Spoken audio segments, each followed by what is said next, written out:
In this section, we'll look at modeling systems of equations. So it's similar to what you did in section 2.2 where you were modeling linear equations. Now we may have multiple equations. So let's look at our first example. In this first example, it says a bank customer invests a total of $6,681 in two savings accounts.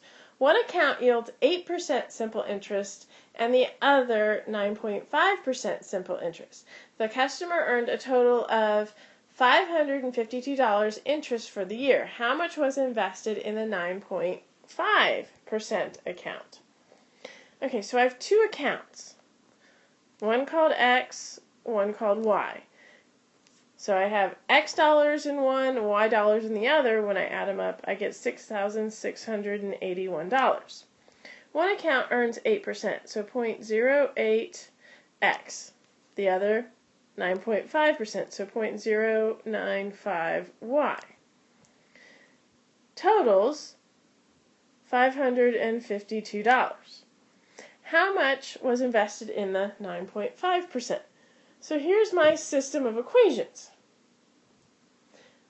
What you did in section 2 was you would solve for, in the x plus y equals 6,681, you would solve for one of the variables, substitute it in, and solve. Well, instead of substituting, because that's the substitution method with systems, we can eliminate one of the variables. Well, the question asks how much was invested in the 9.5% account. Well, that's y. I need to know y. So I need to get rid of x in my system. So that's why I know which equation to get rid of.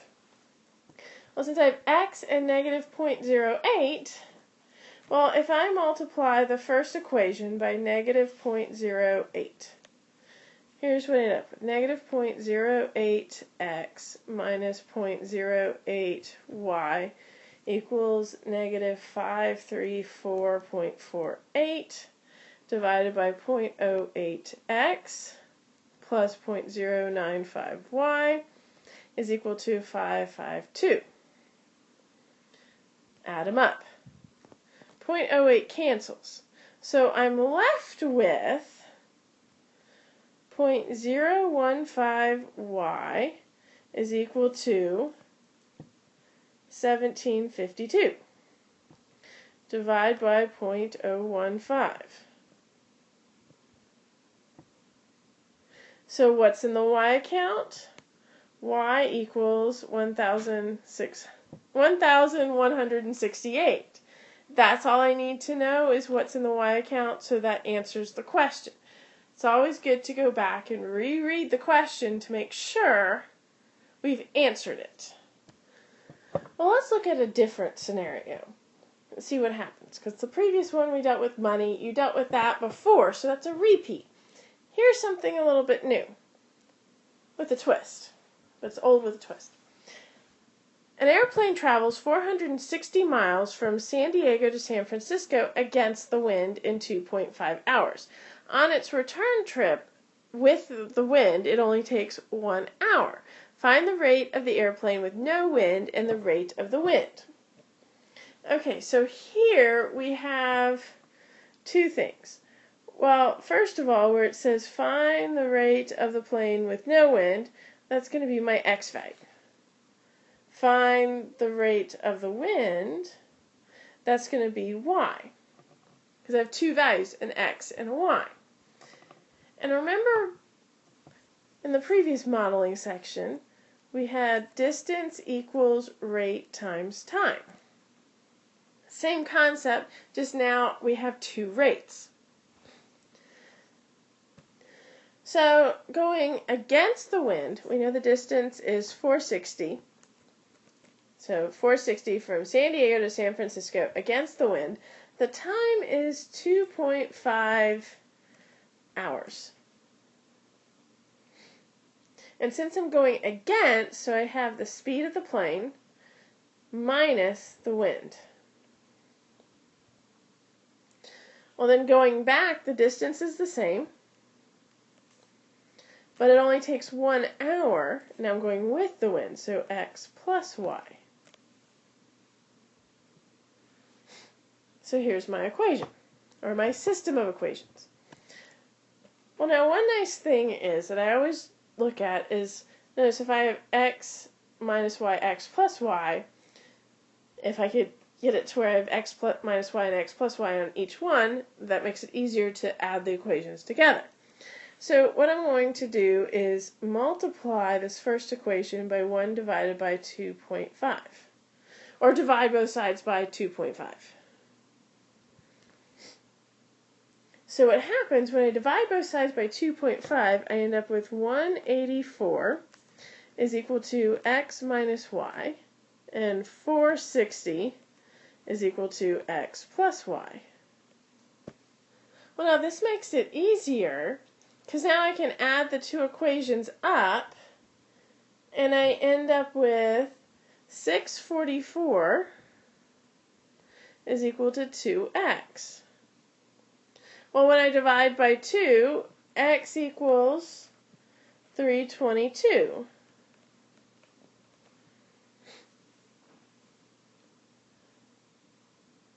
Well, now I need to find y.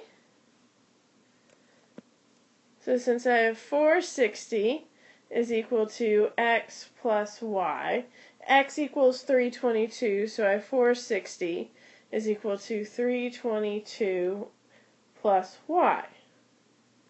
So subtract 322, and I end up with 138 is equal to y. And that was the rate of the wind, or wind speed. Not too bad. Now let's look at a similar example. It took an airplane 2 hours to fly 600 miles against a headwind. The return trip with the wind took 1 2/3 hours. Find the speed of the plane with no wind and the wind speed. Well, same concept as the last problem, that distance equals rate times time.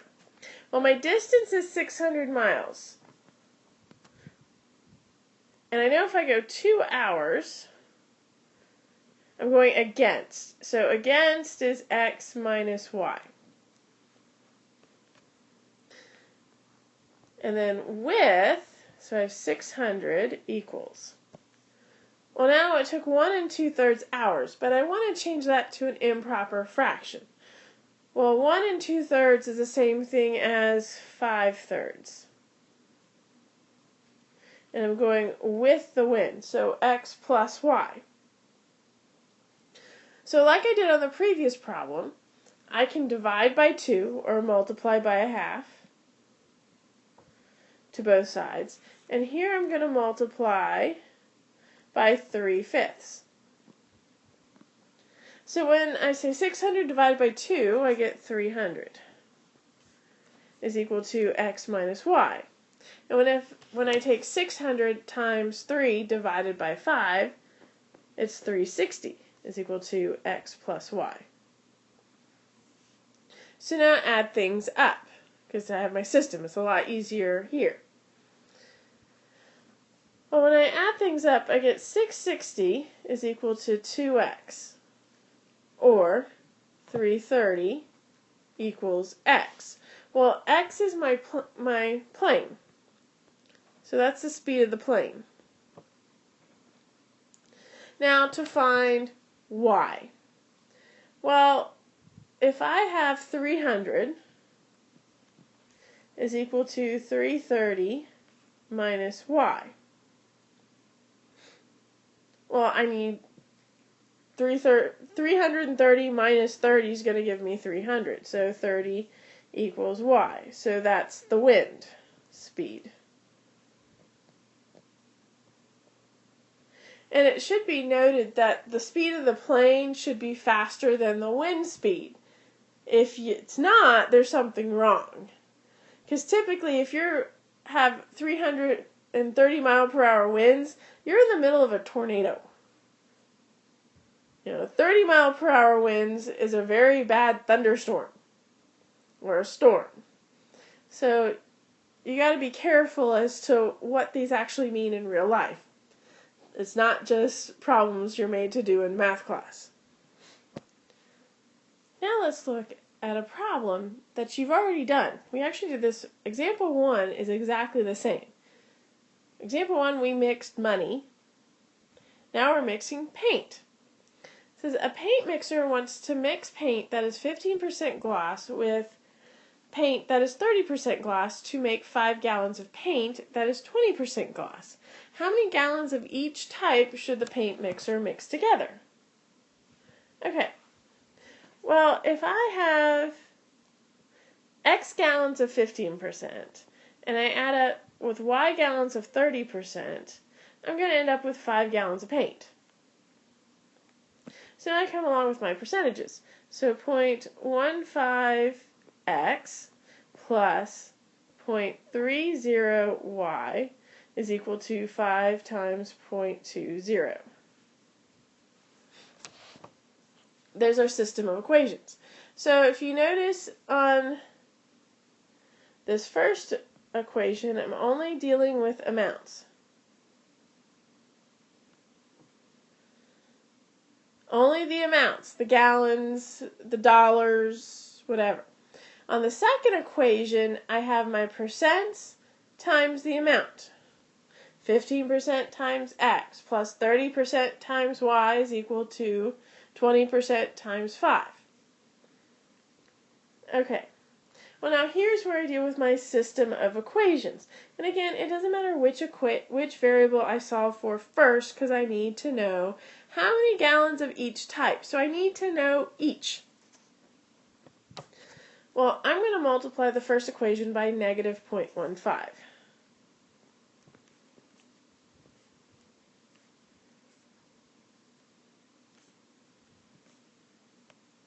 So that gives me negative 0.15x minus 0.15y is equal to negative 0.75. Because I'm going to get rid of x. So bring down the second equation.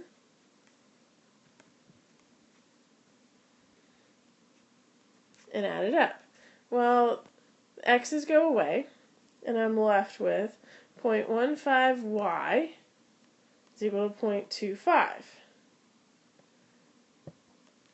So when I divide by 0.15, y is equal to 5/3 gallons, or 1 2/3 gallons. Well, I need to find out what I have left. Well, if I have x plus y is equal to 5, and y is 5/3,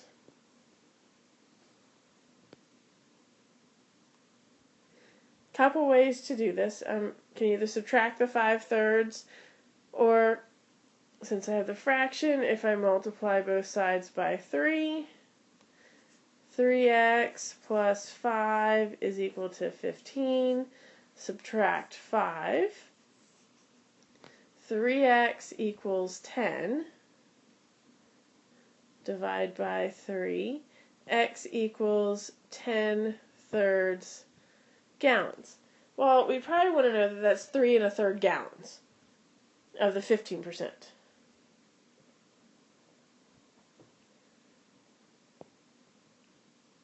Because it x'd out with 15%. Whereas the y was our 30%. And it's really important to know which is your x and which is your y. So that way, if you switch them, you'll get them wrong. It's very particular on the program. And I want to know which goes with which. Because if you mix the different gallons, you're going to get a different outcome. So it's very particular. In this next example, we're mixing again. Instead of money or paint, now we're mixing coffee beans. So we have a coffee house blended 23 pounds of espresso flavored coffee beans with 11 pounds of vanilla flavored coffee beans. The 23-pound mixture cost $166.50. A second mixture included 17 pounds of espresso-flavored coffee beans and 18 pounds of vanilla-flavored coffee beans. The 35-pound mixture cost $254. Find the cost per pound of the espresso and vanilla-flavored coffee beans. Okay. Well, espresso, that's my X variable. However many pounds of espresso. Vanilla is going to be Y. So here, that's going to be my cost. X is the cost of espresso, Y is the cost of vanilla. Well, if I have 12 pounds of espresso flavored coffee, so here I'd have 12X plus 11 pounds of vanilla, so 11 times Y, and this, which I know is 23 pounds, is going to equal 166.50. Well, the next grouping was I had 17 pounds of espresso, so 17X, plus 18 pounds of vanilla, so 18Y. And that's going to give me a cost of $254. So here's my system of equations.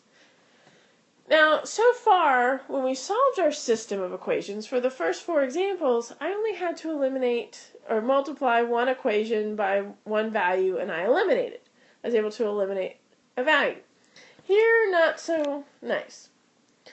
Well, since I need to figure out what's the value of each, I'm going to start off by eliminating X. So if I have 12X and 17X, the easiest way to eliminate is I'm going to multiply the first equation by 17 and the second equation by negative 12. Because remember, one has to be positive, one has to be negative when I add them.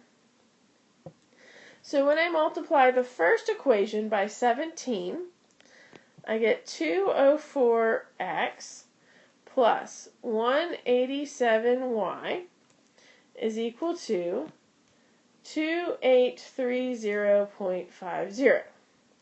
Now multiplying the negative 12 through.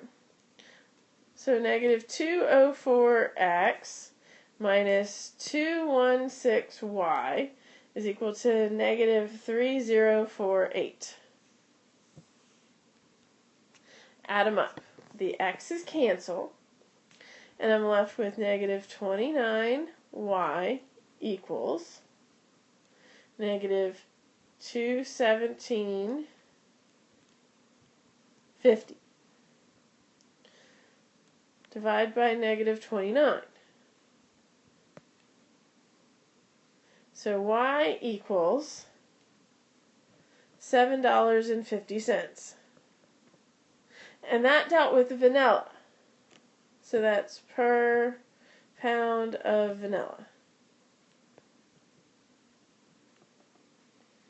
Well, now I need to figure out X. So I'm going to take that first equation, or I could take the second, either one, it doesn't matter.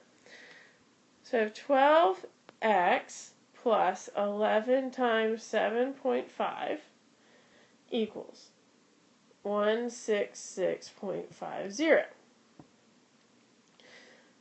So just substituting in Y, and it doesn't matter which equation, I just took the first one. So I have 12X plus 82.5 equals 166.50. So subtract 82.5. So add things up. So 12X equals 84. Divide by 12. X equals $7 per pound of espresso.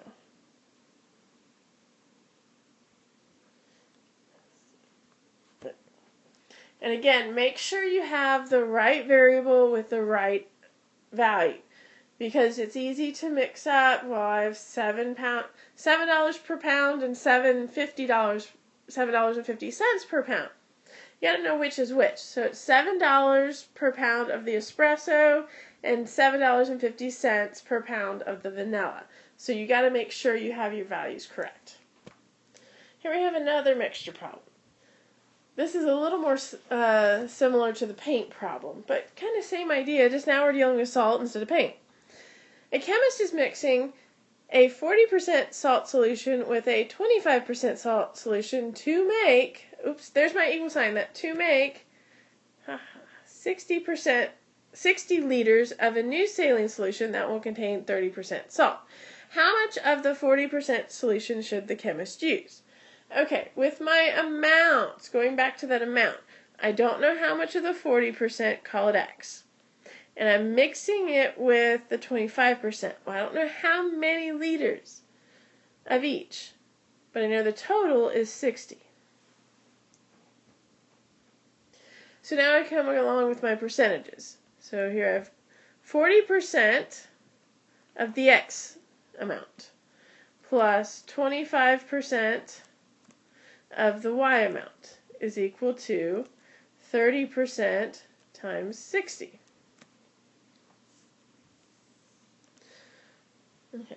Now, with this one, like example 1, I could rearrange and substitute in to solve for the variable. Well, which variable do I want to solve for? Well, it says how much of the 40% solution? Well, 40% is X. So let's get rid of Y. So that's why elimination is so much nicer, because I get rid of it, don't have to worry about it. So multiply by negative 0.25.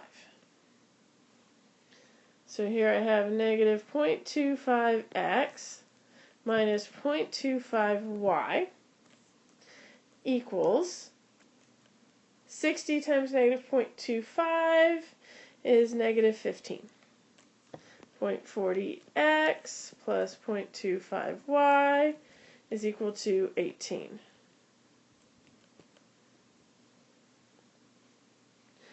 Add it up. So 0.15x equals 3. So x equals 20 liters. And x is the variable that we needed to solve for. And there you go. Done. Here we have our final mixture problem of these examples. At a traveling rodeo, adult tickets cost $7.50 and children's tickets cost $3.50. On Saturday, 13,000 tickets were sold for $85,480. How many of each type were sold? Well, this kind of goes all the way back to problem 1 in a way, because I have two values. I have adults and children's. So adult plus children tickets is equal to 13,000. Now, $7.50 for the adult plus $3.50 for the children to give me $85,480. Okay. You need to know each type, so it doesn't matter which variable I eliminate first. I'm going to eliminate C. So I'm going to multiply the first equation by negative 3.5. So here's what happens. Negative 3.5a minus 3.5c is equal to negative 45,500. Then I have 7.5a plus 3.5c is equal to 85,480. When I add them up, I get 4x equals 39,980. Divide by 4. I should say A. So adult tickets, there were 9,995 adult tickets sold. So how many children's were sold? Well, if I have A plus C is equal to 13,000, and I know A is 9,000, 995. So subtract 9,995. So children's tickets were 3,005 tickets sold. So adult tickets, 9,995. Student tickets or children's tickets, 3,005.